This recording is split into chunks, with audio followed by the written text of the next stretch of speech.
One afternoon in late April, a violent thunderstorm breaks over Quebec. It lasts all that day and throughout the night. Marie de la Visitation sees a portent of things to come. The heavens seem to be contending against us.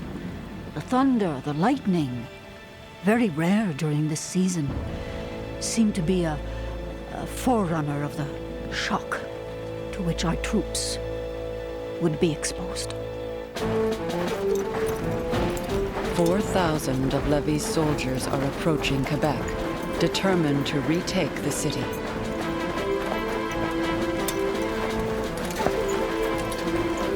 What follows will be one of the most remarkable reversals of fortune in Canadian history. On the 28th of April, 1760, about 8 o'clock in the morning, the whole garrison was drawn up on the parade. About 9 o'clock, we marched out of town with 20 pieces of artillery. Marched to the very spot where Montcalm had stood on the Plains of Abraham.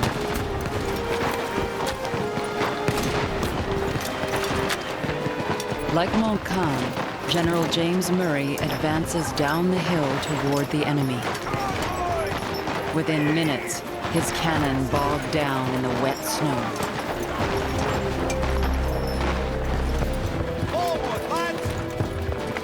For 2 hours, there is brutal, intense, and often hand-to-hand fighting on the plains. A nearby windmill changes hands 5 times.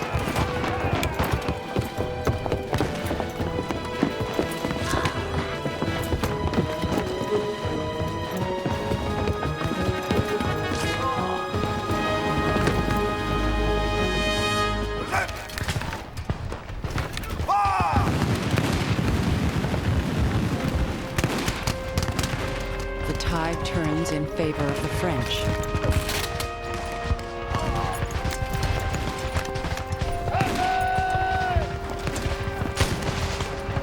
But Jean-Baptiste Duprat, the man who helped transform the Canadian militia, will never know of his army's success.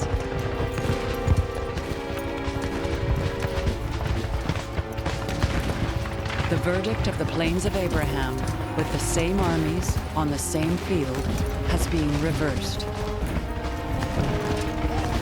The British fall back on Quebec.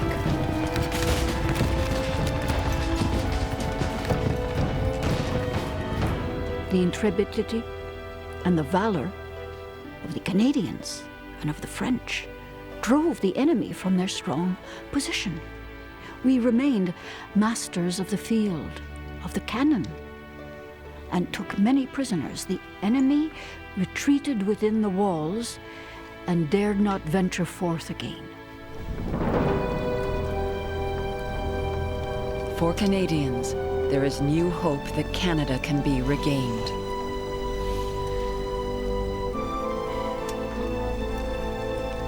Everyone knows France and Britain are sending reinforcements, but no one knows which will arrive first. Lévis surrounds Quebec and waits. In these unfortunate circumstances, I am obliged to delay maneuvers and play for time while we are waiting to receive assistance that could come from France. If we do receive cannons and munitions, we could soon take the town.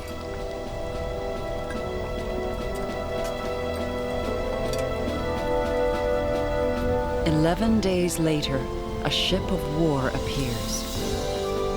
It flies no flag. Finally, HMS Lowestoft reveals her colors.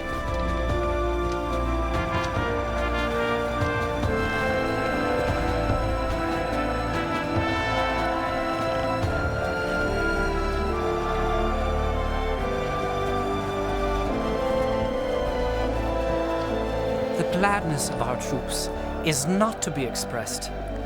Both officers and soldiers mounted the parapets in the face of the enemy and huzzaed with their hats in the air for nearly an hour. Lévis had no choice but to retreat to Montreal. And it is here, 6 months later, that the end finally comes. 3 British armies, totaling 17,000 men, have converged on Montreal and surround Lévis. And wanting to spare the troops part of the humiliation they were about to suffer, I ordered them to burn their flags,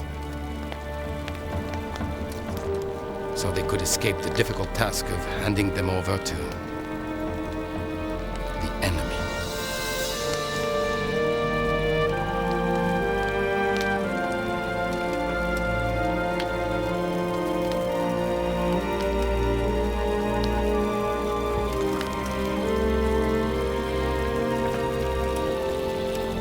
As the symbols of Canada's past burn, Governor Vaudreuil negotiates Canada's future.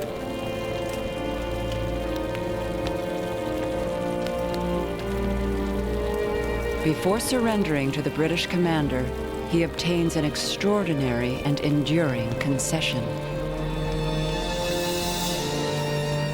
The free exercise of the Catholic, Apostolic, and Roman religion shall subsist entire, in such manner that all the states and the people of the towns and countries, places, and distant posts shall continue to assemble in the churches and to frequent the sacraments as heretofore, without being molested in any manner, directly or indirectly.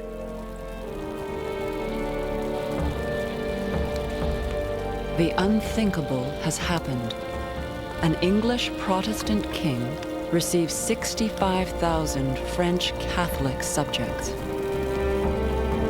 Canada capitulates to the British at 8 o'clock the next morning, the 8th of September, 1760. With one scratch of a pen, half the continent changes hands.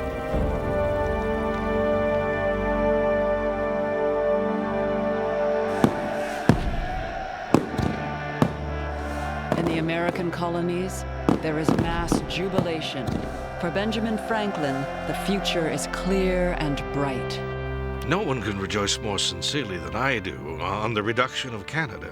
If we keep Canada, all the country from the St. Lawrence to the Mississippi will, in another century, be filled with British people.